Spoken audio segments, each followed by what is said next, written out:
Andiamo qua, controllate sempre. C'è il segnalino.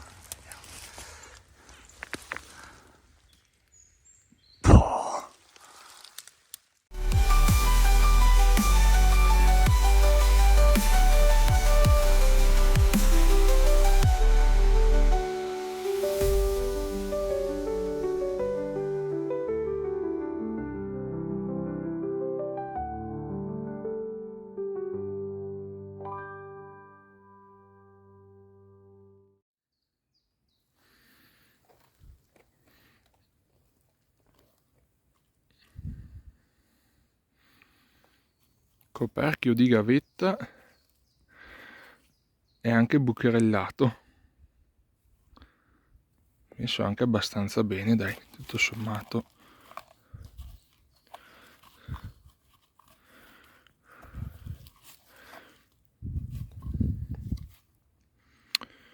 Così a prima vista non vedo personalizzazioni, però sicuramente verrà pulito.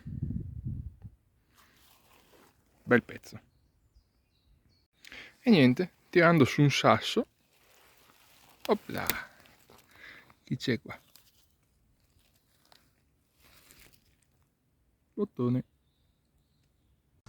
Continuando la giornata, siamo in mezzo a una trincea, credo austriaca. Abbiamo trovato la trincea italiana dall'altra parte e qui è saltato fuori un caricatore austriaco, per quello dico che secondo noi la trincea è austriaca, e sotto il caricatore queste bellissime forbici, guardate, veramente veramente belle queste.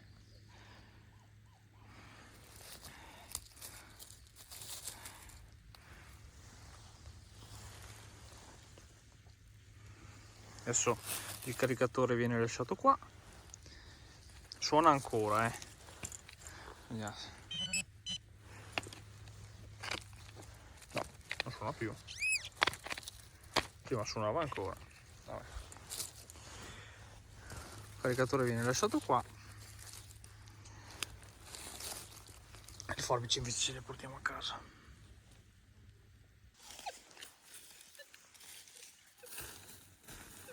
Sempre stessa buca, bottoncino, non so se è austriaco, non so se di qualsiasi tipo di esercito, ma presumo austriaco, dato che il caricatore era austriaco, quindi. E credo che le forbici a questo punto siano per uso cucito, agofilo. Magari ci stava aggiustando il bottone, dico io. Tra il fango e il filo spinato delle trincee della Prima Guerra Mondiale, i soldati si trovavano spesso a dover riparare da soli il proprio equipaggiamento. Lontani da casa e con pochi ricambi disponibili, svilupparono un'abilità fondamentale per sopravvivere al fronte: l'arte del rammendo. Utilizzando semplici aghi e fili, i soldati rattoppavano uniformi lacerate, cucivano bottoni strappati e rinforzavano tessuti logori. Le condizioni della trincea erano estreme, con il fango e la pioggia che indebolivano rapidamente le stoffe, rendendo necessario riparare costantemente giacche, pantaloni e coperte. Molti impararono a cucire per la prima volta al fronte, scambiandosi consigli e tecniche per rinforzare le cuciture e rendere le riparazioni il più resistenti possibile. Il cucito non era solo un'attività pratica, ma anche un modo per ritagliarsi un momento di quiete in un ambiente dominato dal caos. Per alcuni, riparare una uniforme o una coperta rappresentava un piccolo atto di resistenza, un modo di prendersi cura di sé e dei propri compagni in una situazione difficile. Inoltre, tra un punto e l'altro, era un'occasione per ricordare casa, dove magari avevano visto madri o sorelle cucire, dando un senso di connessione e conforto. Le abilità di cucito che molti soldati svilupparono in trincea, però, non finirono con la guerra. Una volta tornati a casa, Alcuni continuarono a utilizzare queste competenze, trasformando un'abilità nata dalla necessità in una risorsa per la vita quotidiana. Oggi, pensare a questi soldati seduti sotto la luce fioca di una lampada a olio, intenti a cucire, ci ricorda che anche nei momenti più bui, la resilienza trova modi semplici ma profondi per manifestarsi. Sotto questo sasso, segnali strani.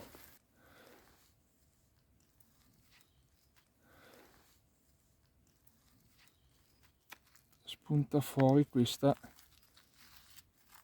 meraviglia. Condizioni quel che sono, però un fodero ce l'abbiamo. Qua non si capisce se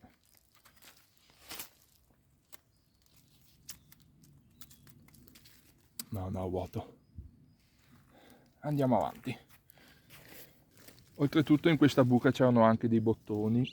Ecco qua un altro. C'è un po' di robetta. Questo sembra l'anello, un anello di qualcosa in tessuto.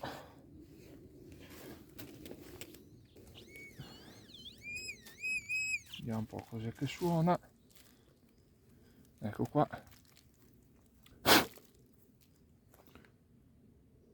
Ecco qui, una fibbietta. Chissà cosa hanno buttato qua sotto. Adesso mi è caduto. Qua cosa abbiamo? Ogiva italiana che ha colpito qualcosa.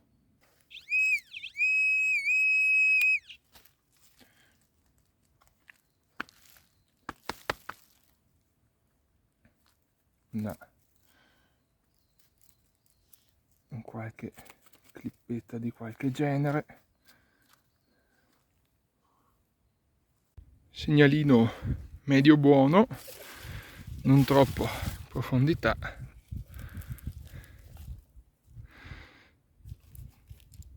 Un'altra borraccetta austriaca messa malino, molto malino, però sempre un piccolo trofeo. Segnalino buono. E cosa abbiamo sotto?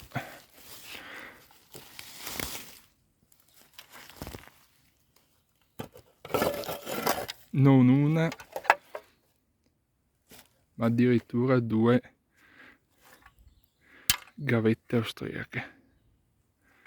Purtroppo le condizioni non sono delle migliori, però insomma non male, una sopra l'altra. Opla.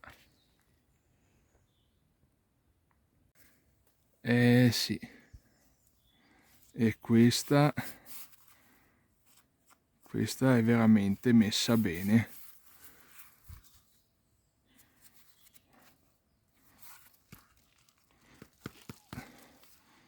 Zona austriaca molto fortunata, un mix fra italiani e austriaci anche qua. Svuotiamo bene. Peccato qua il buchino, però nessun marchio. Beh, mi accontento perfettamente lo stesso. Bellissima, bellissima, bellissima.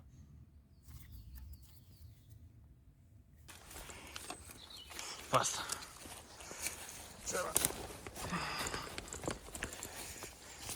Andiamo qua, controllate sempre.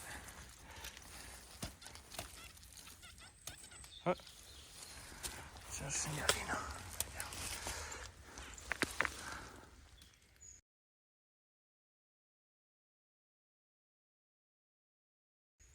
Oh.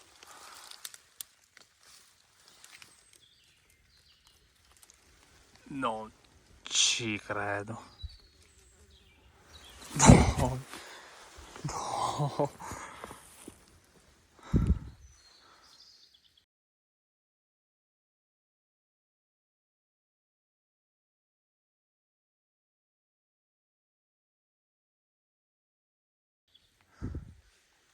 No.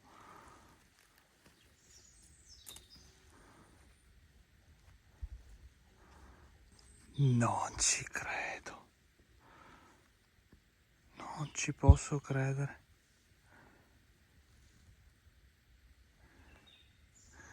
Bellissimo anello Trenchard di fianco, guardate qua, un buco abnorme e un trincerone che poi continua. Guardate, la bufera ha abbattuto tutti questi alberi e sotto intanto occhio, no, c'è sotto la radice di un albero incastrato troviamo un anello probabilmente fatto da un soldato. Vediamo se c'è scritto qualcosa dentro. Mamma mia, che pezzo!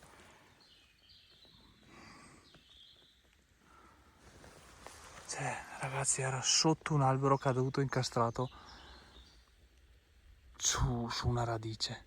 Cioè, voleva essere trovato. No, pazzesco.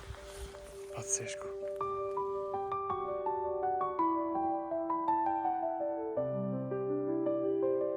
I soldati trovavano modi per impiegare il tempo e affrontare le difficoltà quotidiane. Uno di questi modi era la creazione di piccoli oggetti, come gli anelli, spesso realizzati con materiali di recupero direttamente raccolti dal campo di battaglia. Questi anelli erano ricavati da bossoli di proiettili, frammenti di granate, monete e altri metalli reperibili sul campo. Con strumenti improvvisati come coltelli o anche pezzi di filo, i soldati scolpivano, incidevano e modellavano questi materiali fino a trasformarli in anelli unici. Alcuni erano semplici e rozzi, mentre altri presentavano decorazioni complesse, con incisioni di nomi, date o simboli legati al reggimento di appartenenza. Questi anelli non erano solo gioielli, erano simboli di speranza e ricordi tangibili delle persone care che li attendevano a casa. Per molti soldati, realizzare un anello significava ritagliarsi un momento di pace, creare qualcosa di duraturo in un contesto segnato dalla distruzione. Indossare un anello rappresentava una connessione con la propria identità e con la propria storia, in un momento in cui tutto il resto sembrava precario. Dopo la guerra, molti di questi anelli furono riportati a casa come ricordi di sopravvivenza, testimonianze silenziose di un conflitto che ha segnato intere generazioni. Oggi, ogni anello è una piccola finestra su quel periodo. Oggetti che custodiscono storie personali, frammenti di vita e di speranza, creati in uno dei momenti più bui della storia.